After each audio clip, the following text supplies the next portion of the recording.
ধন্যবাদ Facebook খাটলা online media মাধ্যমকে।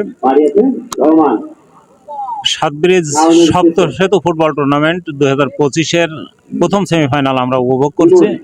অত্যন্ত মনোমুগ্ধকর একটি আয়োজন, যে আয়োজনে আজকে প্রথম অংশগ্রহণ করছে ভিভি শাপলা ক্লাব বনাম ঝন্টু একাডেমি ঝিনাইদহ। আসলে খুব ভালো একটি আয়োজন, যে আয়োজন সপ্তশতী ফুটবল টুর্নামেন্ট গত বছরও হয়েছিল। গত বছর অনেক অনেক বড় আয়োজন হয়েছিল। আমি মনে করি যে গ্রাম অঞ্চলের, একটু আগে যে ঝন্টু ভাই যে কথাটা বলেছেন যে আমরা জেলা পর্যায়ে এত বড় আয়োজন করতে সমর্থ হয় না।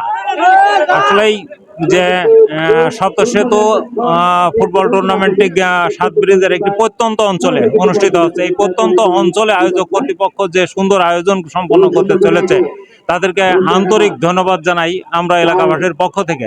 এবং এই আশাবাদ ব্যক্ত করি যে শুধু সাতব্রিজ না, প্রত্যন্ত অঞ্চলের সকল মাঠ যে জায়গায় খেলার সুযোগ আছে সেই সব জায়গায় ভালো ভালো টুর্নামেন্ট আয়োজন করে যুব সমাজ এবং তরুণ সমাজ, যে সমাজটা এখন বিভিন্ন সামাজিক অপসংস্কৃতিতে জড়িয়ে যাচ্ছে দিন দিন, সেই অপসংস্কৃতি থেকে তাদের রক্ষা করার জন্য আমাদের যথাযথভাবে উদ্যোগ গ্রহণ করা।